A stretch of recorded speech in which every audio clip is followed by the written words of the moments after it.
The wild robot की कहानी रोज नाम की एक रोबोट पर है जो अपने असामान्य रोमांच पर निकलती है। कहानी की शुरुआत एक तूफान से होती है जिसमें रोज का कंटेनर एक वीराने वाले आइलैंड पर आ जाता है।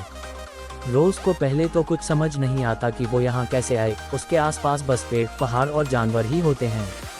रोज की प्रोग्रामिंग तो इंसानों की मदद करने के लिए थी, लेकिन यहाँ तो बिल्कुल अलग ही जंगल का माहौल है। रोज के साथ शुरू में बहुत सी दिक्कत होती है।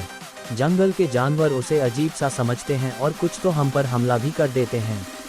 रोज उन्हें समझने की कोशिश करती है कि वो कोई खतरा नहीं है, पर पहले तो कोई उसकी बात नहीं समझता।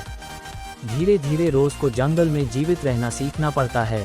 वो प्रकृति का अवलोकन करके अपने जीने के तरीके ढूंढती है, जैसे अपने लिए आश्रय बनाना और पानी और खाना ढूंढना। एक दिन रोज पर एक और हमला होता है और बच्चों के चक्कर में कुछ अंदर टूट जाते हैं। एक अंडे से एक छोटा सा पीला बाहर आता है जो अब अकेला और बिना माँ के रह गया है। रोज का दिल पिघल जाता है और वो हमें पिल्ले को अपना लेती है। वो उसका नाम ब्राइट बिल रखती है और धीरे धीरे उसकी माँ जैसी बनने लगती है। पहले तो उसे कुछ समझ नहीं आता कि एक बच्चे का ध्यान कैसे रखा जाए, पर धीरे धीरे रोज अपना तरीका समझ में आता है और ब्राइट बिल के साथ उसका रिश्ता और भी गहरा हो जाता है। रोज अपनी माँ वाली भावना के साथ जंगल के दूसरे जानवर के साथ भी दोस्ती करने लगती है। धीरे धीरे सब हम पर भरोसा करने लगते हैं और उसका जंगल का एक हिस्सा बन जाता है।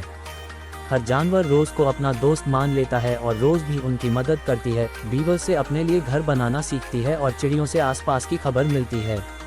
लेकिन रोज की जिंदगी में ट्विस्ट तब आता है जब कुछ और नए रोबोट उसे ढूंढते हुए जंगल में आ जाते हैं। रोज को तुरंत समझ आता है कि ये नए रोबोट उसे वापस लेने आए हैं, क्योंकि वो इंसानों के लिए बनी है और यहाँ सिर्फ गलती से आई है। अब रोज एक मुसीबत में पड़ जाती है। एक तरफ वो अपने दोस्त और बेटा ब्राइट बिल के साथ रहना चाहता है और दूसरी तरफ नए रोबोट का डर है जो हम पर हमला कर रहे हैं। रोज के पास सिर्फ एक रास्ता होता है। अपने दोस्तों को बचाने के लिए वो सोचती है कि अपना आप समर्पित कर देगी। वो ब्राइट बिल और बाकी सब जंगल के दोस्तों को समझते हैं कि वो सबकी खुशी के लिए वापस जा रही है। ये सुनकर सब जानवर उदास हो जाते हैं। रोज अपने आंसू छुप के नए रोबोट के साथ चले जाते हैं, लेकिन जंगल के दोस्त और अपने प्यारे ब्राइट बिल को अलविदा कहकर कहानी का अंत काफी इमोशनल होता है। रोज की जंगल के साथ जो दोस्ती और माँ का रिश्ता था, वो उसका हमेशा के लिए एक हिस्सा बन जाता है।